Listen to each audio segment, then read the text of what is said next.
Hi all, Kraken Latte here. Patch 915 of Shadowlands is here at last, and with it came a few improvements to the 50+ leveling stretch. Of course, this means it's time to dust off your alts or make new ones and finally get to max level. Just like in my level 1 to 50 guide, I'm going to go over the route step by step with you so that you know exactly what to do. Let's look at a bit of prep we need to do first before we dig into the route itself. First off, I highly recommend you're at least level 50 before you consider doing anything with the leveling in Shadowlands.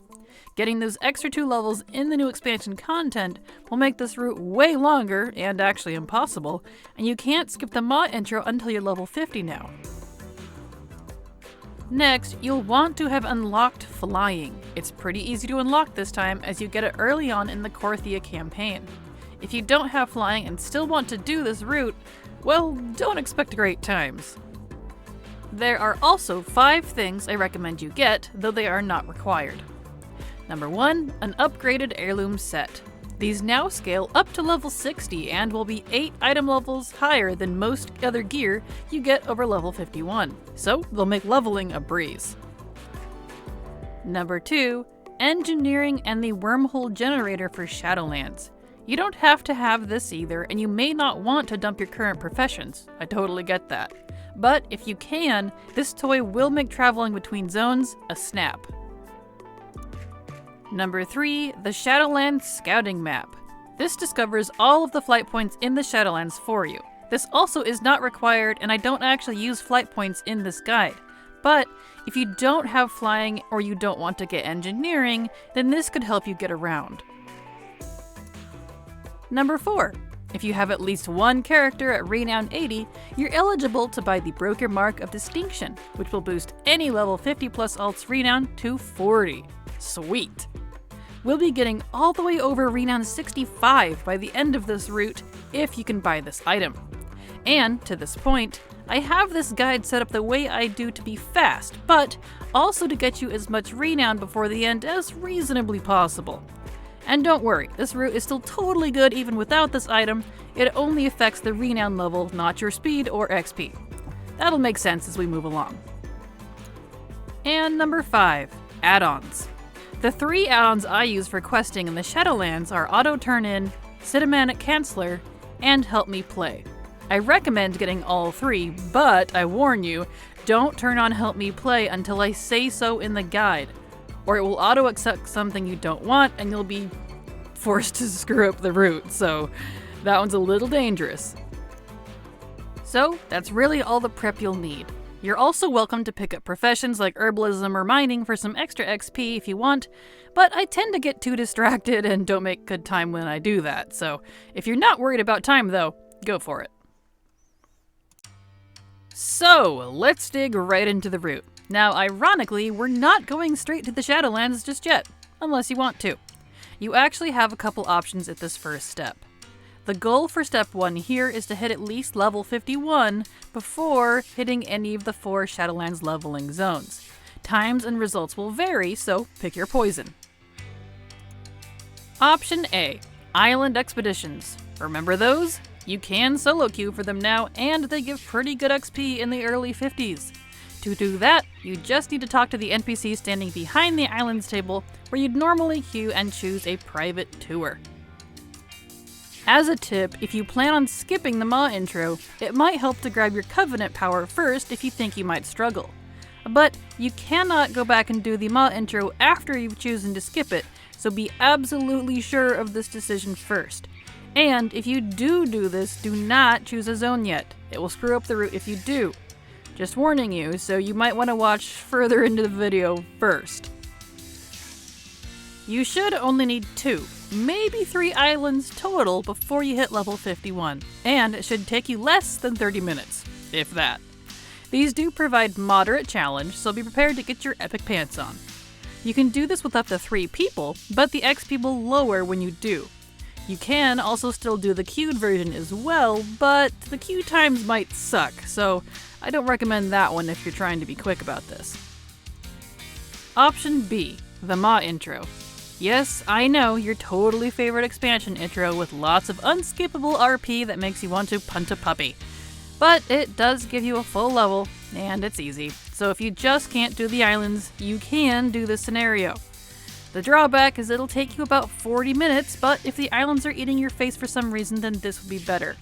That's why I would recommend waiting to give the islands a shot before skipping the Maw intro.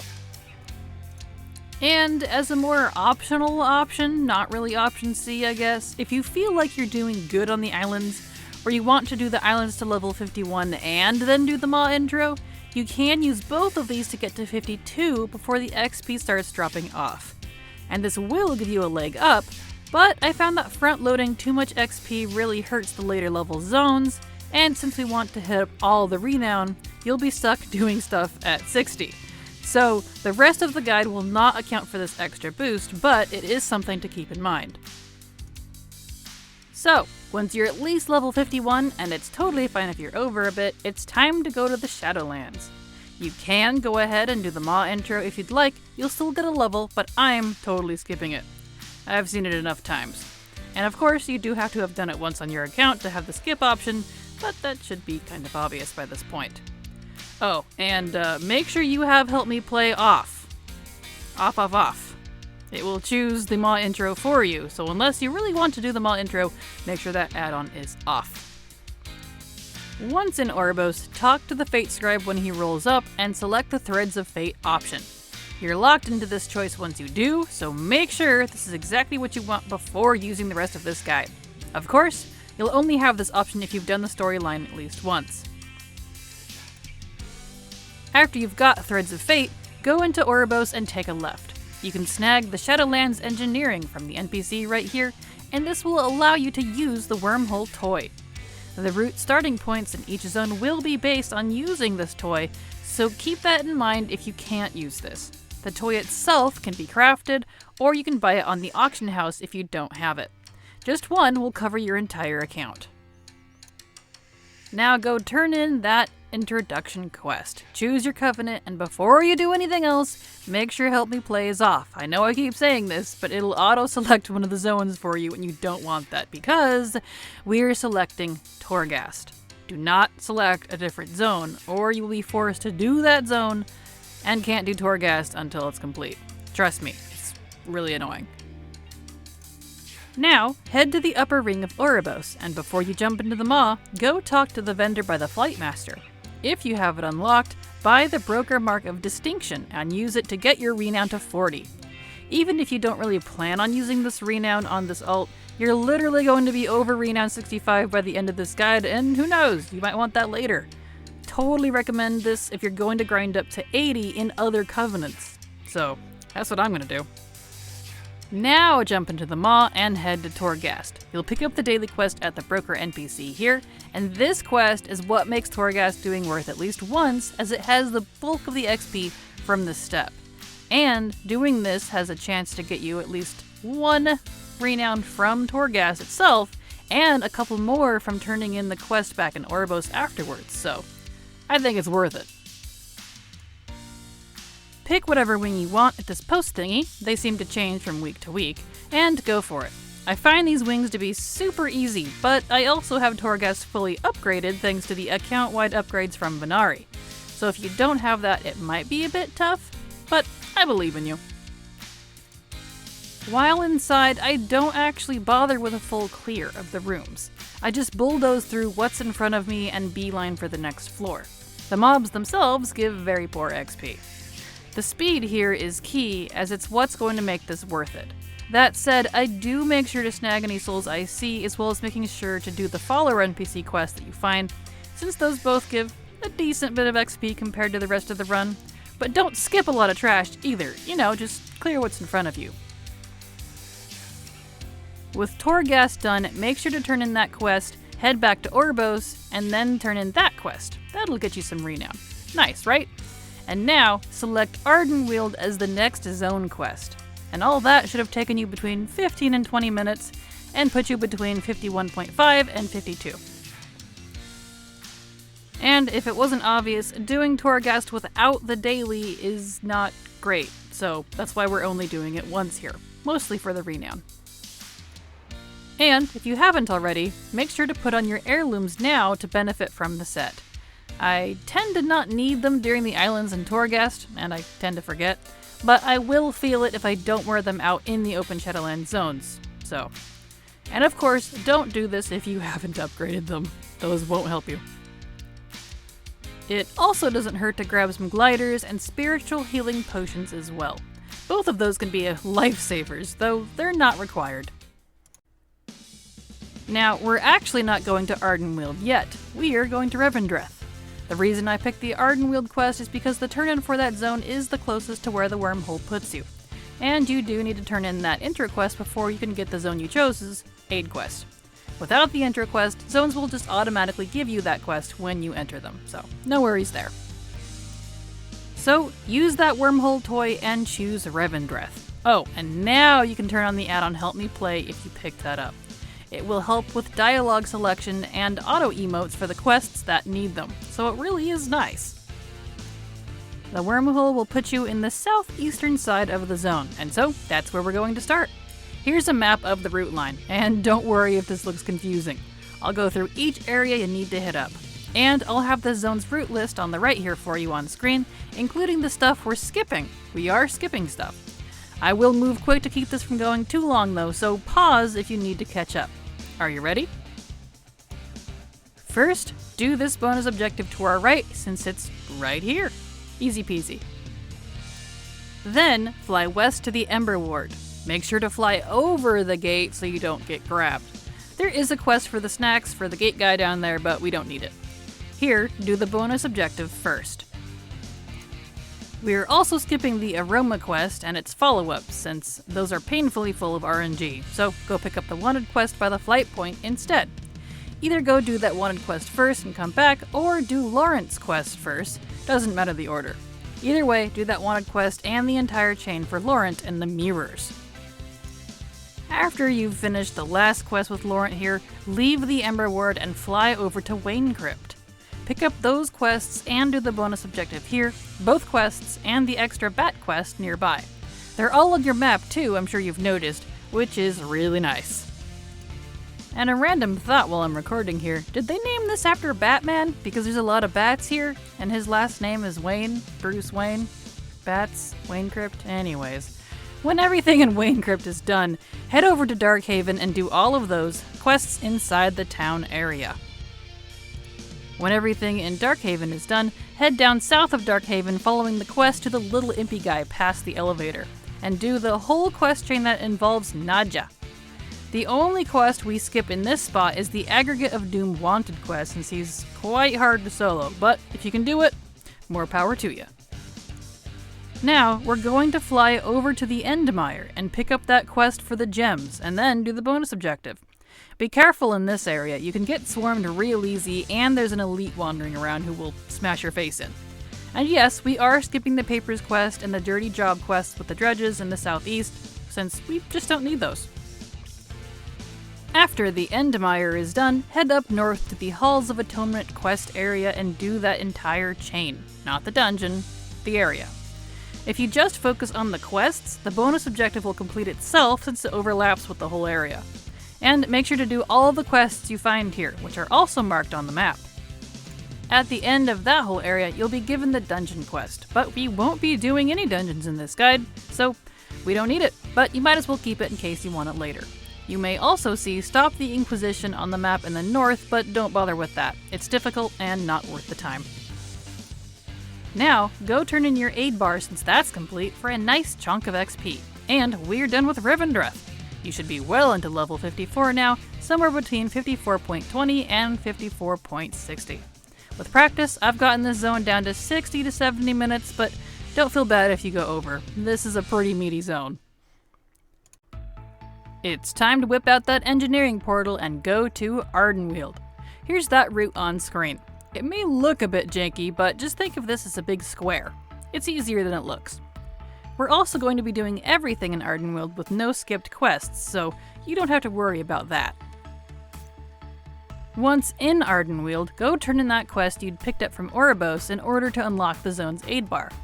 You can still technically quest here without it and get the percentage if you pick it up late, but don't take any chances. The last thing we need is something getting screwed up. This alt happens to be Night Fae, so his turn-in is in a different spot, but you'll see it outside not far from the flight point. After that, you're welcome to pick up the dungeon quest here too if you want, though we won't need it, and then head over to Hibernal Hollow. Pick up the 2 quests there in Hibernal. You can ignore the refugees one until the very end of the zone, so just untrack it for now. Then follow the Blooming Villains quest up to Primrose and do all of his quests. When those are done, turn them in at Hibernal. Now, we're gonna do the 4 nearby bonus objectives all in a row since they're so close together. Go get that delicious renown and gear. After those, head into Tir Naval, pick up both quests, and then head north to the Forest Disappearances quest up in the Heartwood Grove. Make sure to pick up the Battered Journal quest on the ground, and then do all of those quests in that area. And as a note, while picking up those anima acorns, you'll come across a big one that's actually a treasure on the eastern side. Grab that too, since it gives a quest you can turn in at Tir Naval for a little extra boost. Once all of those are complete and tell you to go back to Tir Naval, hop up north first and do that last bonus objective before doing so. Then go turn it all in and head to the next quest with the Gorms. Make sure to follow those Gorm quests all the way through until you rescue Master Shalor from the Gorm Queen, and they send you back to Tir Naval. Now snag the new quest and head on over to Glitterfall Basin. We're going to do everything here too. Make sure to keep an eye out for the extra quests you'll pick up over here, such as the supplies one on the cart on the way to the Gorm, and then the one from a ferry in the middle of the little island area after the Gorm stuff. We're doing all the quests here. And when you complete those, make sure to give the fairy NPC a second to offer her next quest before you take off, or you'll wind up with no more quests. Turn all those quests in where they need to go and pick up the new ones, including the Buzzkill quests. Head over to Buzzkill first before anywhere else. This one's pretty easy, but if you have trouble for some reason, it's okay to skip it. If you kill him, we'll turn in Buzzkill later. First, we need to head over to the other quests in Eastern Glitterfall. When you get over there, I recommend doing the Ages Echoing Wisdom quest first, because each NPC you talk to there will have a new quest for you, including an extra one from a nearby fairy. You can do all of these in any order since they all overlap. When you get to the quest The Games We Play, and if you have the Help Me Play add-on, this is one place where it shines. Just target the trickster fella and it will emote for you based on his dialogue. Otherwise, you have to read the context clues on what to do. I like not needing to pay attention since he takes so dang long. After that, turn in the quests that are in the immediate area and you'll get one more to go kill the last trickster guy by throwing dust at him and making him sneeze. It's kinda cute. Now, we get to turn in all those quests back at the Glitterfall Hub flight point area, as well as going over to the Heart of the Forest to turn in all the forest refugees and the Zone Aid quest. We're all done with Ardenweald now. Yay! You should be between 56.60 and 56.90 after all that, and it should have taken you between 50 and 60 minutes since this place is pretty easy. Don't fret if you're over time, of course, there are a couple of RNG quests that will affect that. And practice makes perfect.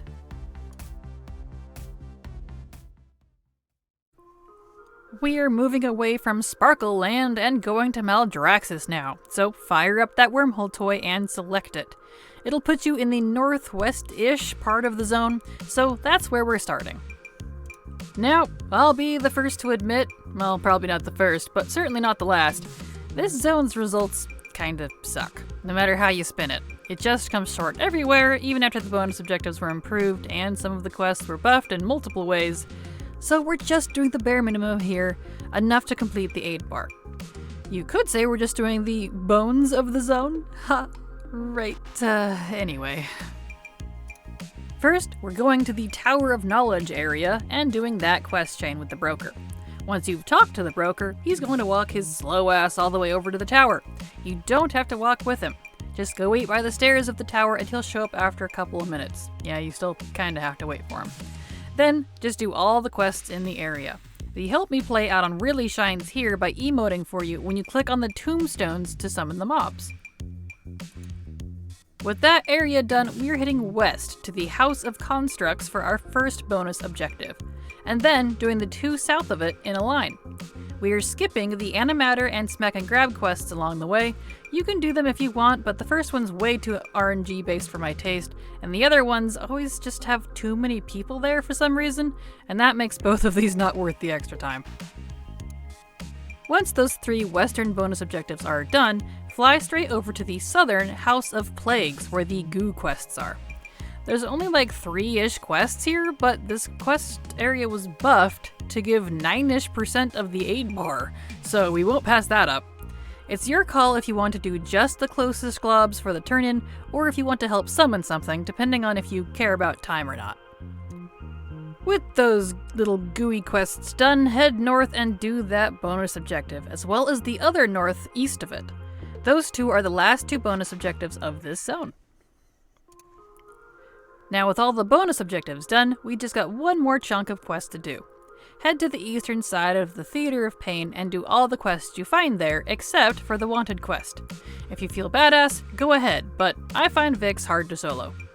You'll also hit a full aid bar before the last couple of quests in this chain, but that's okay, just continue for the XP.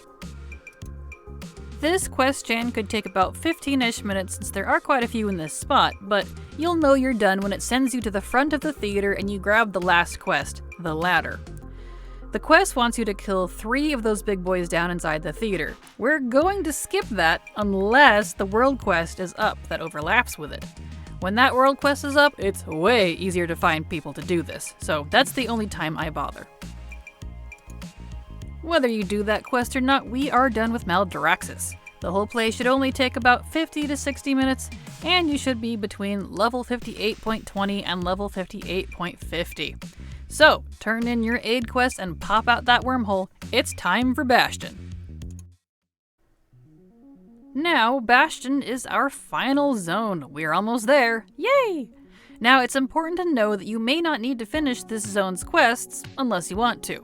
You'll finish the aid quest way before you finish the zone quests, and when you hit 59.80, you can just stop and go turn in that aid quest since it will give you the last 20% you need. So, the route. I'm sure you noticed that the route was on screen for you here, but again, it looks more complicated than it is. I'll walk you through everything. So, we port in at the very south of Bastion, so that's where we'll start. First, pick up that book quest nearby and then do the bonus objective with it. Now, we'll head over to the Esperience Rest area and do the quest there as well as pick up the flower one afterwards. There's a wanted quest here that we'll skip unless you think you can solo it. I sure can't. As a note, if you were closer to 58.5 when you came into Bastion, you can totally skip the spot, but I do it anyway just because it's easy, and that means that's less I have to do later in the zone. So, whether you do Aspirants or choose to skip it, we're going to that other southern bonus objective that was near us from the start. A quest from Aspirants sends us to Purity for a tiny chain, so that's why I sent us there first. Either way, pick up the next quest or 2 at the entrance to the Temple of Purity, and then do the bonus objective. A tip, if you focus on the 3 Ascended for the quest, they cover the majority of the bonus objective and you don't have to overkill. After turning in that Ascended quest and doing the bonus objective, we'll head up north for 2 more bonus objectives. Make sure you do those 2 before moving on. Once those 2 bonus objectives are done, we'll head over to the Disturbing the Peace quest marked on the map and do those quests that involve kitty toys and the cat stealing the animal crook calming thing. Typical cats, am I right? Now, we're going to head toward the last bonus objective. But we'll stop at the Blossom quest along the way if you have that.